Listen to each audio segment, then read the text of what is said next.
대통령의 생중계 업무 보고로 정치권이 시끄럽습니다. 국정 운영 방향을 투명하게 공개하겠다는 취지로 읽히는데 정작 세간의 관심과 논란은 엉뚱한 곳으로 튀었습니다. 주류 역사학계에서 위서, 그러니까 이 가짜 역사로 취급이 되는 환단고기, 이른바 환빠 논쟁이 대표적입니다. 당장 야권에선 대통령이 설마 환단고기를 믿는다는 거냐, 그래서 연구를 하라고 압박을 한 거냐 같은 지적이 쏟아지고 있습니다. 논란이 계속되자 대통령실이 진화에 나섰는데 과연 뭐라고 했을까요? 먼저 백승현 기자입니다. 무슨 환빠 논쟁이 있죠? 저는 잘 모르겠습니다. 왜 몰라요, 그거를? 그제 교육부 업무보고 도중 이재명 대통령이 꺼낸 환빠 논쟁. 단군이 고조선을 건국하기 전 한국과 배달국이란 나라가 있었다는 설, 환단고기를 언급한 겁니다. 환단고기는 문헌이 아니에요? 모든 역사가 다 사실을 기록하고 있지는 않습니다. 야권에선 비판이 쏟아졌습니다. 이미 주류 역사학계에서는 위서로 결론 났는데 왜 언급하냐는 지적입니다. 역사학계에서 위서다라고 사실상 만장일치로 결론이 난 문제에 대해서 그걸 원점으로 돌리는 듯한 소리를 공개적으로 한 것은 저는 큰 문제라고 생각합니다. 이준석 개혁신당 대표도 환단고기가 역사라면 반지의 제왕도 역사라며 부정선거를 믿는 대통령 다음이 환단고기 믿는 대통령이라니 대한민국이 걱정된다고 했습니다. 나라를 위험하게 하는 것이죠. 그러니까 대통령께서 무엇을 믿든지 그건 자유인데 그건 개인의 자유고 국가 시스템에 권할 일은 아니라는 겁니다. 대통령실은 지역적인 문제를 과도하게 해석했다며 진화에 나섰습니다.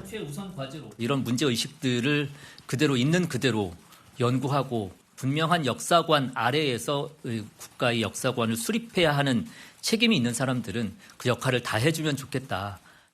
환단고기를 연구 검토하란 주문은 아니었다고도 밝혔습니다. 이에 대해 한 전 대표는 논란이 아닌 것을 의미 있는 논란인 것처럼 혼란을 일으킨 이 대통령의 무지가 문제라고 비판했고, 이준석 대표는 대통령실이 해야 할 일은 궁색한 해명 말고 죄송하다는 말이라고 지적했습니다. 채널A 뉴스 백승현입니다. 이재명 대통령은 이번 업무 보고에서 폭넓은 관심사와 함께 세부적인 내용, 그러니까 디테일을 앞세웠습니다. 그런데 여기서 또 논란이 불거졌습니다. 외화 밀반출 문제로 인천공항 사장을 질타하는 와중에 구체적인 범죄 수법을 언급한 게 화근이 됐습니다. 야당은 쌍방울 대북 송금 사건 당시 수법과 똑같다면서 범행을 자백한 꼴이라고 공세를 폈습니다. 여권 내에서도 설화 리스크를 우려하는 목소리가 적지 않습니다. 박자은 기자 보도 이후에 아는 기자로 이어갑니다. 수만 달러를 가지고 나간다. 그런데 뭐 책갈피에다 끼고 나가면 안 걸린다. 그런 주장이 있던데. 그 실제로 그래요? 저희가 보안 검색하는 것은 유해 물질을 주로 검색을 하고 있습니다. 근데 저는 그거 이해가 안 돼요. 그 당연히 책이 그 안에 들어있으면 당연히 검색해서 뒤져봐야지. 그걸 그냥 다 통과시킵니까? 이재명 대통령의 이 발언 두고 야당은 쌍방울 대북 송금 사건을 소환했습니다. 나경원 의원은 지난 2019년 쌍방울 그룹 임직원들이 대북 송금을 위해 달러를 밀반출할 때 썼던 그 수법 아닌가라면서 대통령의 공범 자백이자 재발절인 도둑의 자백이라고 맹공했습니다. 장동혁 대표 또한 몸이 기억하고 있던 것이라며 전임 정부에서 임명된 사장을 깎아내리다가 자신의 범행 수법만 자백한 꼴이라고 비판했습니다.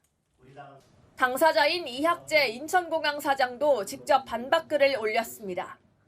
인천공항을 30년 다닌 직원도 모르는 내용이었는데 온 세상에 책갈피에 달러를 숨기면 검색되지 않는다는 사실이 알려졌다는 지적입니다. 이에 대해 대통령실은 오히려 예방 효과가 더 크다고 반박했습니다. 또 야당 출신 공공기관장 모욕 중이라는 야당 지적에는 그렇게 바라보니까 그런 문제를 제기하는 것이라며 야당 탓으로 돌렸습니다. 채널A 뉴스 박지안입니다. 아는 기자, 대통령실 출입하고 있는 홍지은 기자 나왔습니다. 자, 홍 기자, 이거부터 한번 여쭤볼게요. 환단고기가 대체 뭐길래 이렇게 시끄러운 건가요? 자, 우리가 초등학교 때 이렇게 배웠던 역사를 돌이켜보면 단군이 고조선을 건국을 했고 그로부터 역사가 시작된다 이런 거잖아요. 그런데 이 환단고기는 그보다도 훨씬 더 앞선 우리의 역사가 있었다 이런 주장이 담긴 책입니다. 단군 신화에 등장하는 환인이 환국이란 나라를 다스리면서 한반도를 넘어 여기 화면에 보이시는 유라시아 대륙을 6만 년 이상 통치했다는 내용인데요. 주류 학계에서는 근대에 지어낸 가짜 역사서로 보고 있습니다. 극단적 민족주의의 사상인데다가 객관적 사료나 고고학적 증거 이런 것도 없다. 이렇게 이유를 말하더라고요. 그런데 이 환단고기가 갑자기 왜 등장을 한 거예요? 네, 바로 이 장면 때문인데요. 한번 들어보시죠. 이 역사 교육 관련해서 무슨 환빠 논쟁이 있죠. 저는 잘 모르겠습니다. 왜 몰라요 그걸? 단군 환단고기 예. 그 주장하고 연구하는 사람들을 보고 비하해서 환빠라고 부르잖아요. 동국역사재단은 고대 역사 연구를 안 합니까? 네, 이재명 대통령이 업무보고 때 동북아 역사재단 이사장을 콕 짚었습니다. 고대 역사 연구는 제대로 하고 있냐 이렇게 따져 물은 건데요. 야당은 윤석열 정부 때 임명된 이사장을 트집 잡으려다가 이렇게 검증되지 않은 역사관까지 끌고 왔다 이렇게 보고 있습니다. 대통령 발언에 무게가 있는데 어떻게 국정에 그리고 공개석상에서 유사 역사학을 논하냐는 겁니다. 무식한 권력자가 전문가와 국민을 가르치려다가 사고가 터졌다 이런 거센 비판까지 나왔습니다. 조금 뜬금없긴 합니다. 왜 저런 발언을 한 걸까요? 네, 대통령실은 전체적인 그 발언 맥락을 한번 봐달라고 합니다. 대통령이 진짜 하고 싶었던 말은요. 친일 논란이든 위안부 문제든 분명한 역사관 아래서 이 재단이 역할을 해야 한다. 여기에 방점이 있었다고 합니다. 그 예시로 환단고기를 댄 거지 그 역사관에 동의를 한다거나 연구해라 이런 지시는 아니라고 하더라고요. 하지만 그 해명 또 비판을 받고 있습니다. 궤변이자 책임 회피라고요. 환빠임을 밝힐 게 아니라면 부적절한 언급이라고 인정하고 국민께 사과를 하라는 주장입니다.